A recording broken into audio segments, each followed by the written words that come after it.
The Game of Thrones and House of the Dragon universe is filled with instances that elevate Valyrian steel to great status, from its ability to kill White Walkers to its lightweight and strength.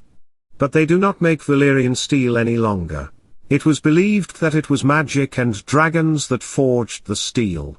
However, there are several real-life blades that resemble Valyrian steel. In this video, we will explore how exactly Valyrian steel swords were forged, and what are its real-life brethren. Let's begin.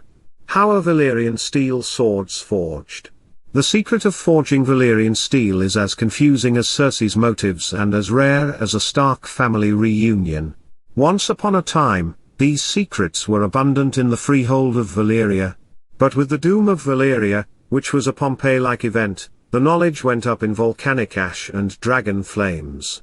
Now, all we have are whispers and tales passed down through the ages. Some claim that Valyrian steel was infused with magical incantations and shaped by the fiery breath of dragons. I mean, that does sound impressive.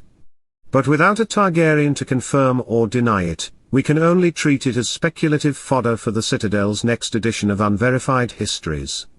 So basically, forging new Valyrian steel is impossible as the technique was lost. Much like Bran's ability to walk, so we're left with skilled smiths, who can only reforge existing Valyrian steel blades, but this in itself is a near impossible task.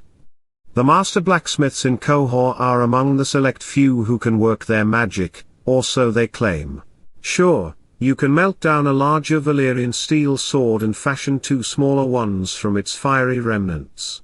Or you can melt down several smaller swords to create a massive greatsword. But Valyrian steel is a scarce commodity, some would say rarer than a Stark child's smile at a Frey wedding. And the swords that do exist are owned and protected as family heirlooms by the richest of the rich houses. Having said that, there are several real-life steels and blades that seem similar to Valyrian steel, and naturally, forging these steels would also be similar to forging Valyrian steel. Let's explore a few of these. Number 1, Damascus Steel. Damascus Steel is probably the closest we can to wielding a blade as extraordinary as Valyrian steel. Just like Valyrian steel, Damascus Steel boasts a mesmerizing water-like pattern that flows across its surface. Both Valyrian and Damascus Steel were renowned for their exceptional quality back in the day, making them the envy of every sword-wielding warrior.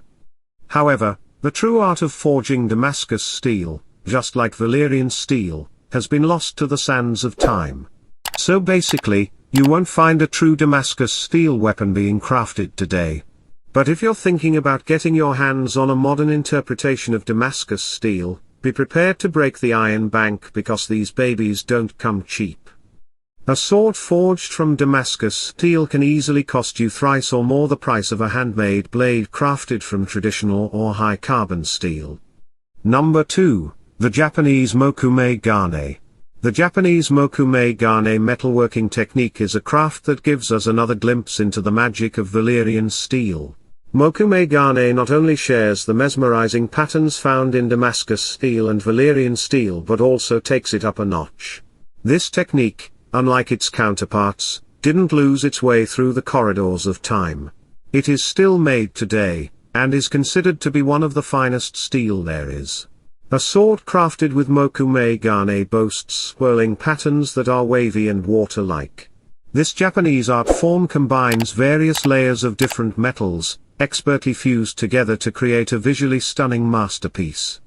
Historically, the actual steel used in ancient times, known as Tamahagan, holds its own place in the realm of formidable weaponry. Number 3, an Alfred Sword.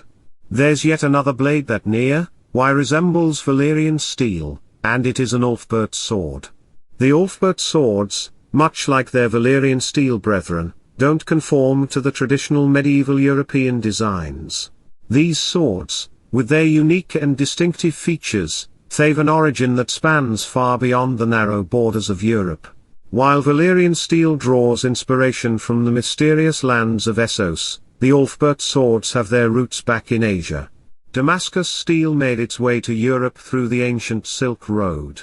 And along that winding path, came the Alfred swords. These swords, just like the sword of Gaugian, and other illustrious blades, possess a rust-protecting technique. That was all in today's video. Please hit those buttons if you had a good time watching this. Good day.